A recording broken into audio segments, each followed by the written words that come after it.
माँ गंगा का जन्म कैसे हुआ। ऋषि विश्वामित्र ने इस प्रकार कथा सुनाना आरंभ किया। पर्वतराज हिमालय की अत्यंत रूपवती, लावण्यमयी एवं सर्वगुण संपन्न 2 कन्याएं थी। सुमेरु पर्वत की पुत्री मैना इन कन्याओं की माता थी। हिमालय की बड़ी पुत्री का नाम गंगा तथा छोटी पुत्री का नाम उमा था। गंगा अत्यंत प्रभावशाली और असाधारण दैवी गुणों से संपन्न थी। वह किसी बंधन को स्वीकार न कर मनमाने मार्गों का अनुसरण करती थी। उसकी इसी असाधारण प्रतिभा से प्रभावित होकर देवता लोग विश्व के कल्याण की दृष्टि से उसे हिमालय से मांग कर ले गए। पर्वतराज की दूसरी कन्या उमा बड़ी तपस्विनी थी। उसने कठोर एवं असाधारण तपस्या करके महादेव जी को वर के रूप में प्राप्त किया। विश्वामित्र के इतना कहने पर राम ने कहा, हे भगवान, जब गंगा को देवता लोग सूर्यलोक ले गए तो वो पृथ्वी पर कैसे अवतरित हुई, और गंगा को त्रिभगा क्यों कहते हैं। इस पर ऋषि विश्वामित्र ने बताया, महादेव जी का विवाह तो उमा के साथ हो गया था, किंतु 100 वर्ष तक भी उनके किसी संतान की उत्पत्ति नहीं हुई। एक बार महादेव जी के मन में संतान उत्पन्न करने का विचार आया। जब उनके इस विचार की सूचना ब्रह्मा जी सहित देवताओं को मिली तो वे विचार करने लगे कि शिव जी के संतान के तेज को कौन संभाल सकेगा। उन्होंने अपनी इस शंका को शिव जी के सम्मुख पर प्रस्तुत किया। उनके कहने पर अग्नि ने यह भार ग्रहण किया और परिणाम स्वरूप अग्नि के समान महान तेजस्वी स्वामी कार्तिकेय का जन्म हुआ। देवताओं के इस षड्यंत्र से उमा के संतान होने में बाधा पड़ी तो उन्होंने क्रुद्ध होकर देवताओं को श्राप दे दिया कि भविष्य में वे कभी पिता नहीं बन सकेंगे। इसी बीच सूर्यलोक में विचरण करते हुए गंगा से उमा की भेंट हुई। गंगा ने उमा से कहा कि मुझे सूर्यलोक में विचरण करते हुए बहुत दिन हो गए हैं। मेरी इच्छा है कि मैं अपनी मातृभूमि पृथ्वी पर विचरण करूं। उमा ने गंगा को आश्वासन दिया कि वह इसके लिए कोई प्रबंध करने का प्रयत्न करेगी। वत्स राम, तुम्हारी ही अयोध्यापुरी में सागर नाम के एक राजा थे। उनके कोई पुत्र नहीं था। सागर की पटरानी केशिनी विदर्भ प्रांत के राजा की पुत्री थी। केशिनी सुंदर, धर्मात्मा और सत्यपरायण थी। सागर की दूसरी रानी का नाम सुमति था, जो राजा अरिष्ट नेमि की कन्या थी। दोनों रानियों को लेकर महाराज सागर हिमालय के भृगु पर श्रवण नामक प्रांत में जाकर पुत्र प्राप्ति के लिए तपस्या करने लगे। उनकी तपस्या से प्रसन्न होकर महर्षि भृगु ने उन्हें वर दिया कि तुम्हें बहुत से पुत्रों की प्राप्ति होगी। दोनों रानियों में से एक का केवल एक ही पुत्र होगा, जो कि वंश को बढ़ाएगा, और दूसरी के 60,000 पुत्र होंगे। कौन सी रानी कितने पुत्र चाहती है, इसका निर्णय वे स्वयं आपस में मिलकर कर लें। केशिनी ने वंश को बढ़ाने वाले एक पुत्र की कामना की, और गरुण की बहन सुमति ने 60,000 बलवान पुत्रों की।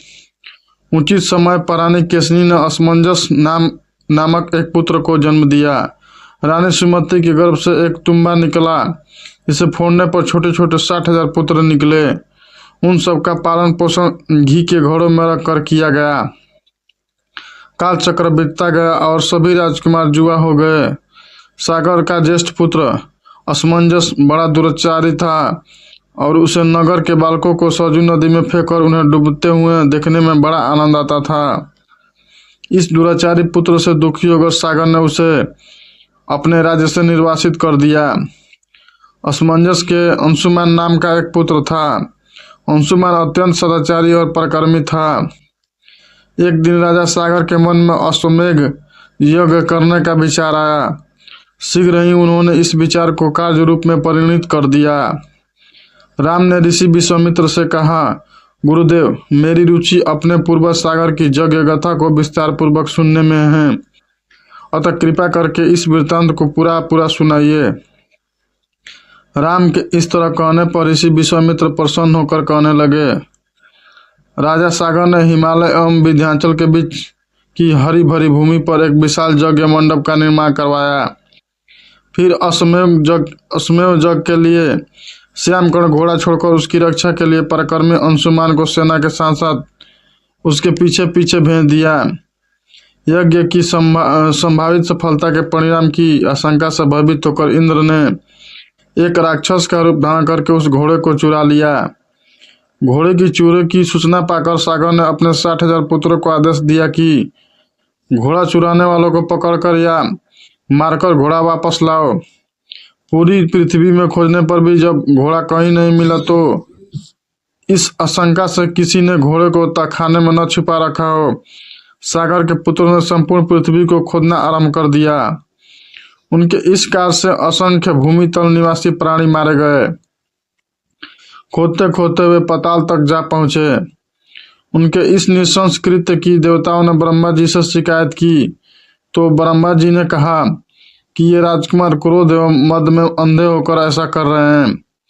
पृथ्वी की रक्षा कर दई तो कपिल पर हैं, इसलिए वे इस विषय में कुछ न कुछ अवश्य करेंगे। पूरी पृथ्वी को खोदने के बाद भी जब घोड़ा और उसको चुराने वाला चोर नहीं मिला तो निराश होकर राजकुमार ने इसकी सूचना अपने पिता को दी। रुष्ट होकर सागर ने आदेश दिया कि घोड़े को पाताल में जाकर ढूंढो। पाताल में घोड़े को खोदते खोदते वे सनातन वसुदेव कपिल मुनि के आश्रम में पहुंच गए। उन्होंने देखा कपिल देव आंखें बंद किए हुए हैं और उन्हीं के पास यज्ञ का घोड़ा बंधा हुआ है। उन्होंने कपिल मुनि को घोड़े का चोर समझकर उनके लिए अनेक दुर्वचन कहे और उन्हें मारने के लिए दौड़े।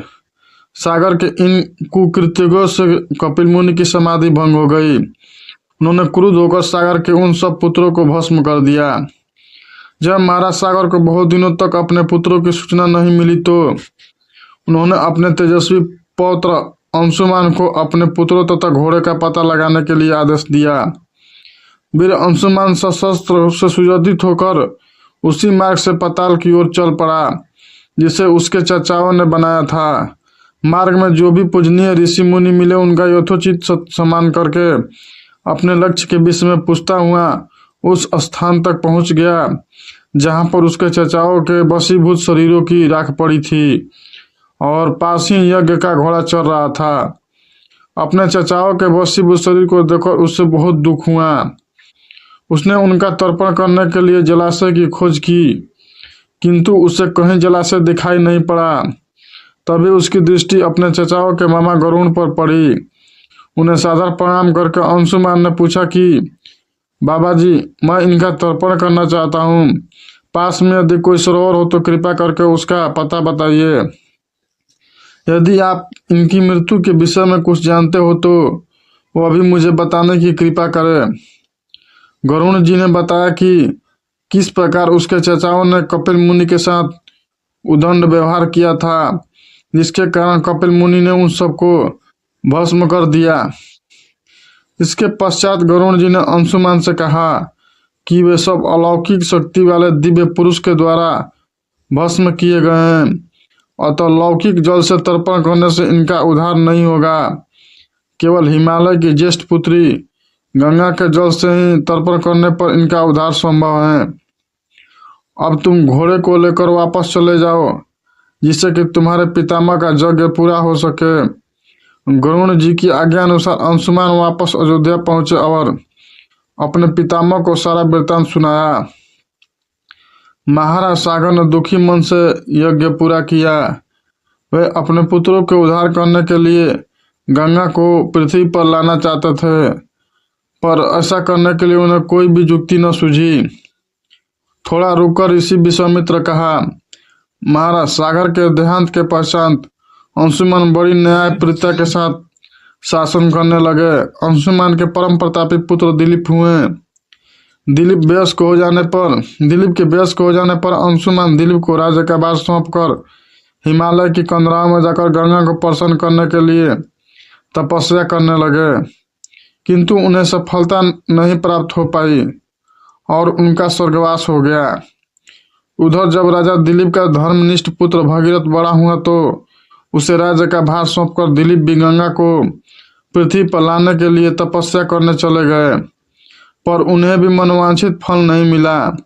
भगीरथ बड़े प्रजावत्सल नरेश थे, किंतु उनकी कोई संतान नहीं हुई। इस पर वे अपने राज्य का भार मंत्रियों को सौंपकर स्वयं गंगा अवतरण के लिए गोकर्ण नामक तीर्थ पर जाकर कठोर तपस्या करने लगे। उनकी अभूतपूर्व तपस्या से प्रसन्न होकर ब्रह्मा जी ने उन्हें वर मांगने के लिए कहा। भगीरथ ने ब्रह्मा जी से कहा कि हे प्रभु, यदि आप मुझ पर प्रसन्न हैं तो मुझे यह वर दीजिए कि सागर के पुत्रों को मेरे प्रयत्नों से गंगा का जल प्राप्त हो, जिससे कि उनका उद्धार हो सके। इसके अतिरिक्त मुझे संतान प्राप्ति का भी वर दीजिए ताकि इक्ष्वाकु अंश नष्ट न हो।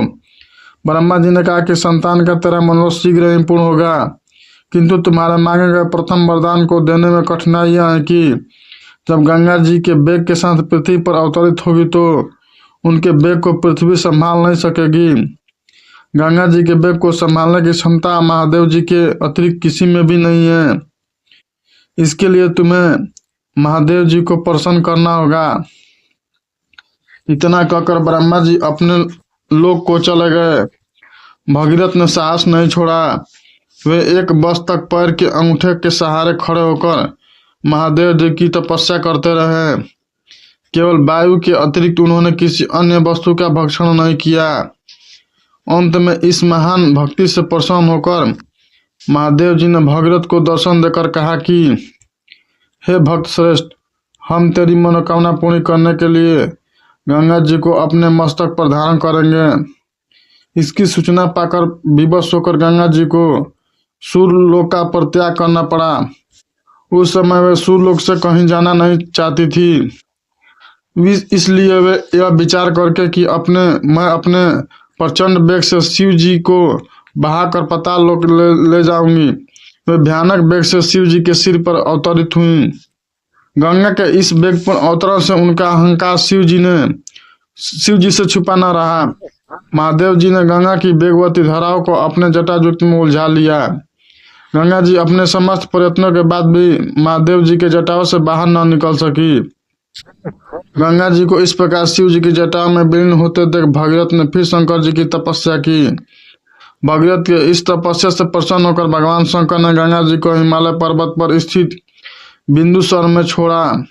छूटते ही गंगा जी 7 धाराओं में बट गई। गंगा जी की 3 धाराएं हृदयनी, पावनी और नलिनी पूर्व की ओर प्रवाहित हुई। सुचक्षु, सीता और सिंधु नाम की 3 धाराएं पश्चिम की ओर बही और 7वीं धारा महाराज भगीरथ के पीछे पीछे चली। जिधर जिधर भगीरथ जाते थे उधर उधर ही गंगा जी जाती थी। स्थान स्थान पर देव, यक्ष, किन्नर, ऋषि, मुनि आदि उनके स्वागत के लिए एकत्रित हो रहे थे। जो भी उस जल का स्पर्श करता था भव बाधाओं से मुक्त हो जाता था। चलते चलते गंगा जी उस स्थान पर पहुंची जहाँ ऋषि जहनु यज्ञ कर रहे थे। गंगा जी अपने वेग से उन यज्ञशाला को संपूर्ण सामग्री के साथ बहाकर ले जाने लगी। इससे ऋषि को बहुत क्रोध आया और उन्हें क्रुद्ध होकर गंगा का सारा जल पी लिया। यह देखकर समस्त ऋषि मुनियों को बड़ा विस्मय हुआ और वे गंगा जी को मुक्त करने के लिए उनकी स्तुति करने लगे। उनकी स्तुति से प्रसन्न होकर जनु ऋषि ने गंगा जी को अपने कानों से निकाल दिया और उन्हें अपनी पुत्री के रूप में स्वीकार कर लिया। तब से गंगा जावी कहलाने लगी। इसके पश्चात वे भगीरथ के पीछे पीछे चलते चलते समुद्र तक पहुंच गई और वहां से सागर के पुत्रों का उद्धार करने के लिए रसताल में चली गई। उनके जल के स्पर्श से वशीभूत हुए सागर के पुत्र निष्पाप होकर स्वर्ग चले गए। उस दिन से गंगा के 3 नाम हुए, त्रिपथगा, जाभी और भगीरथी। दोस्तों, ये वीडियो हमारा अगर जरा भी आपको पसंद आता है तो हमारे चैनल को सब्सक्राइब करें और वीडियो को लाइक करें।